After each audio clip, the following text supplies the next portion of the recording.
In Matt Snyder's Major League Baseball Power Rankings, the Yankees have overtaken the Braves for that honor as the Bronx Bombers are off to a 12-4 start to the year. Royals, the biggest risers, up 13 spots to 9. Rangers, biggest fallers, down to 7. However, champs are still in the top 10.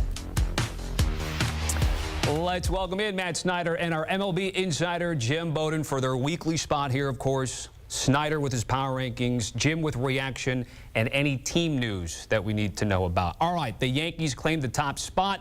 Matt, take us through putting them number one. Well, the Braves lost the series to the Mets this past week, and Spencer Strider has been put on the injured list. The Dodgers have lost 2 of their last 3 series, including to the Padres at home. Yankees just aren't losing series, and I know Garrett Cole is hurt, but so many teams have frontline starters out right now, such as the Dodgers, Braves, Rangers, Astros, Cubs, Orioles, Guardians, and yet the Yankees are the team that's 12-4 without their ace. Carlos Rodon has really picked up some of the slack there. He's using a cutter this year, and it's been quite effective. He's looking a lot better than he did, obviously, in a catastrophic season last year.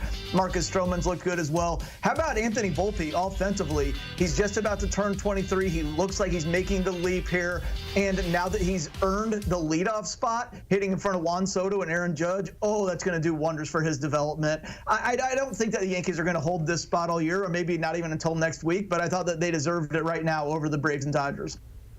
Yeah, I agree with you. Without a doubt, Matt, the way they've been playing, it has been fun to watch. How about first in the American League in on-base percentage? Remember last year they finished 24th out of the 30 teams. First in Major League Baseball in walks with 84. Absolutely huge. What I love the most about this lineup is they lead Major League Baseball in pitches per plate appearance at 4.18. Now, as you mentioned, Anthony Volpe is leading the way. He leads the team in on-base percentage. That's right, higher than Juan Soto. He leads the team in OPS. That's right, higher than Juan Soto. 2 homers, 8 RBIs, and there's no doubt he is developing quickly into a superstar, while Juan Soto already is one with his 68 on base, 3 homers, 15 RBIs. This is a Yankee team that's 6-0 in one-run game.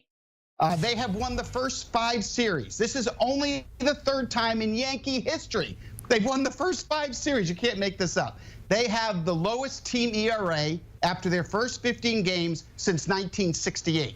You cannot make this up.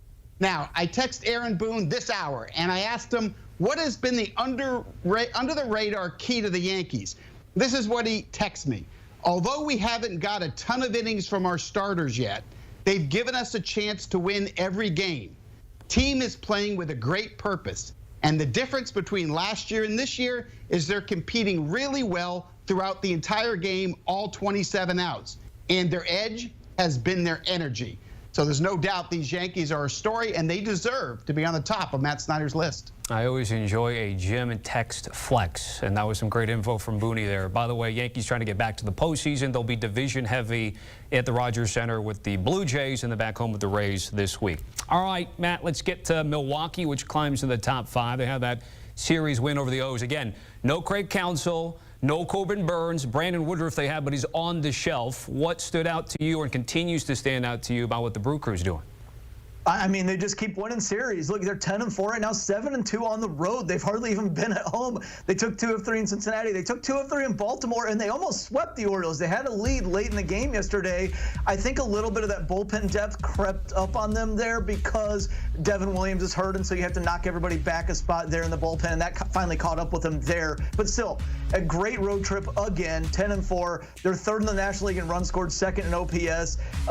William Contreras and Christian Yelich are both putting up MVP numbers, but it's not just them. Bryce Terang, Joey Ortiz, up and down the lineup, they're hitting the ball. I don't think that they can keep this up. And again, on the rotation, Joe Ross and Colin Ray have been great so far. I don't think that's going to keep up either. But to this point, I do think they have earned a top 5 spot. Yeah, and they've done it by their offense, as he mentioned. I mean, 91 runs scored, that's 3rd in baseball. But the pitching's been middle of the road. That's all it's been, except for their top 3 guys, right? Freddie Peralta is a Cy Young candidate out of the gate after his first 3 starts, 2.5 ERA. You've got Joe Ross has pitched well. Colin Ray has pitched well. Of course, Peralta's slider is just unhittable. But they had some bad news over the weekend when Christian Yelich left the game with a back injury. And the reason I say it's bad news is he looked so great to start the year. 5 homers and 11 RBIs. And it looked like he was back to his MVP form. And then over the weekend, he gets the back injury and has to leave the game. So that's something we're going to have to monitor. And the one player he didn't mention that we have to talk about, Willy Adames, playing on his free agent year, is off to a great start, hitting .310. He's got 3 homers, 9 RBIs. And this is a team that can steal bases at will, led by Bryce Terang, who we mentioned. He's gone 7 for 7 in stolen base attempts. I don't think the Brewers' pitching is going to allow them to stay at the top of this division. But I'll tell you one thing, this team can bang. Former Arizona State head coach Pat Murphy off to a good start with the Milwaukee Brewers. Let's get to Kansas City. Matt Snyder, biggest riser, up 13 spots. A 7-game win streak will certainly help. I'm a big Bobby Witt and Cole Reagans guy. What else do we need to know about this Royals team? Yeah, I mean, that's what I was going to say. The first thing that stands out is MVP candidate and Cy Young candidate. But I also like how the Royals, even though they're a small market team and they didn't go crazy in the offseason, these last 2 years or so, they've really kind of diversified how they've built this roster. We just mentioned Bobby Witt. He was a drafted and developed guy. Cole Reagans, Cy Young contender, he was traded for last year. And even if you move down, like Nelson Velasquez, they picked him up at the trade deadline last year. Seth Lugo, who's been unbelievable this year, was a free agent signee. Brady Singer's been great so far this year, drafted and developed. So they've kind of gotten good players any which way they could here in the last few years, and it's really paying off right now with that 7-game winning streak. Now, they did lose a series to the Mets over the weekend, who, by the way, are actually pretty hot right now. But I thought that they deserved to leap up into the top 10 here with that 7-game winning streak. I feel like we should be playing Royals by Lord in the background here, right?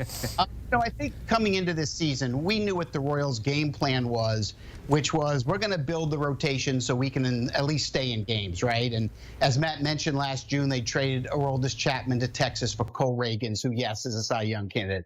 But in the offseason, they did a really good job in getting value starting pitchers in Seth Lugo, Michael Wacha, and you add them to veteran Brady Singer, and all of a sudden, you're going to stay in games. Now, their team right now is 3rd in the league in ERA. Reagan's ERA is 1.93. Lugo's is 1.45. Singer's 0.98. Wacha's is 4, but that's only because he had one bad start. But the rotation's been really good. But I talked to Matt Cortero, the manager of the Royals, yesterday on my weekly radio show. And, Matt said that the thing that was the most underrated about the Royals this year has been the offense. And it's not just Bobby Witt, whose obvious 1086 OPS, 4 homers and 8 RBIs speaks for itself. But they are 2nd in the league in runs scored to the Texas Rangers. They're 2nd in home runs. They're 1st in stolen bases with 20. I mean, you can't make this stuff up. Now, they did get some bad news this weekend, though. Salvador Perez, who's off to an unbelievable start with 4 homers and 15 RBIs, he hurt his hip on a slide play at home plate on Saturday. He's been placed on the injured list. So that's going to be a punch in the gut to this Royals offense. We'll see how they respond. But one thing's for sure. To me, they've been the biggest surprise of any team in the American League to at least start the year. All right, got a couple more teams here, time permitting. Gentlemen, we got to talk about the defending champs. Matt Snyder, they're sitting at 500, though the division not very good at the moment here. Are we giving them a champion's break, keeping them in the top 10? A little bit, yeah. I mean, look, the offense is still great. I know it's been inconsistent, but I think there's a little bit more there in Wyatt Langford once he gets to see the league a little bit more. Evan Carter, great on base percentage, but his average will come up a little bit as we get more into the season. They just have so much offensive firepower, even with Josh Young on the injured list. Pitching is a problem, and it's probably going to remain a problem for a little bit, but they patched it together last year. And let's remember, they lost 8 games in a row last August. Very quickly after that, they lost, 7 out of 8 at the start of September. So they're used to dealing with this kind of adversity. And when you've got Bruce Bochy and the veterans in the clubhouse, guys, they just won the World Series. I'm not worried about them losing 6 out of 8 right now, including the series to the A's.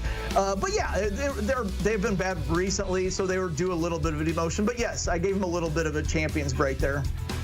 Yeah, and their offense really is only coming from 2 key players. Adolis Garcia off to a great start, hitting .328 with 4 homers and 15 RBIs. Marcus Semien hitting .288 with 2 homers and 14 RBIs.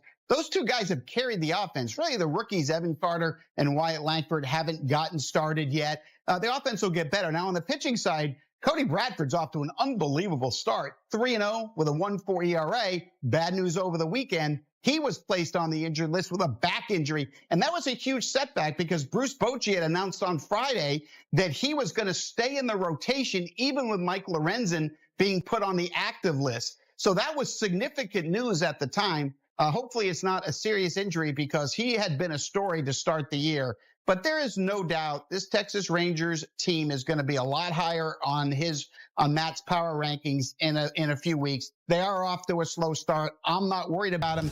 They're still the team to beat right now in the NL West. And then this segment got to go in full circle, guys. We talked about the Yankees who had Juan Soto. We end with the Padres who sent Juan Soto to the Bronx here. And the Padres up 6 spots after that win over the Dodgers in terms of the series. Matt, did you consider moving the Friars up any higher than 15? Yeah.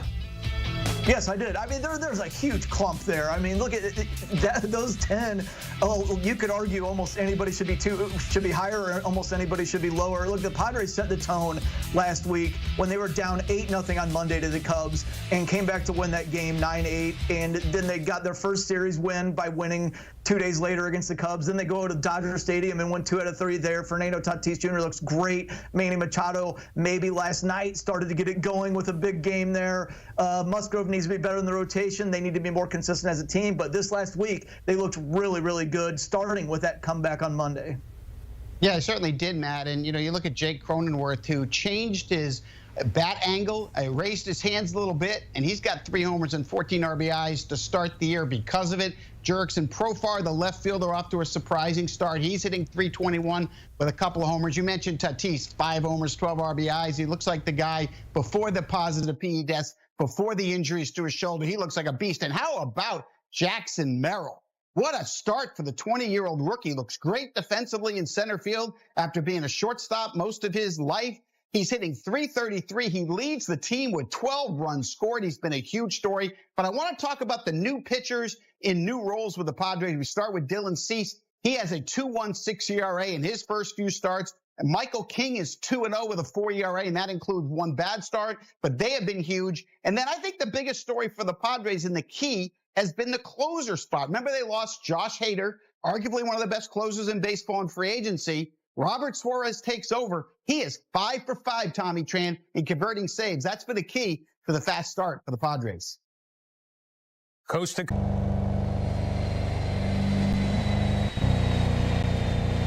It is a speed limit enforcement of 100 kilometers ahead of about 200 meters.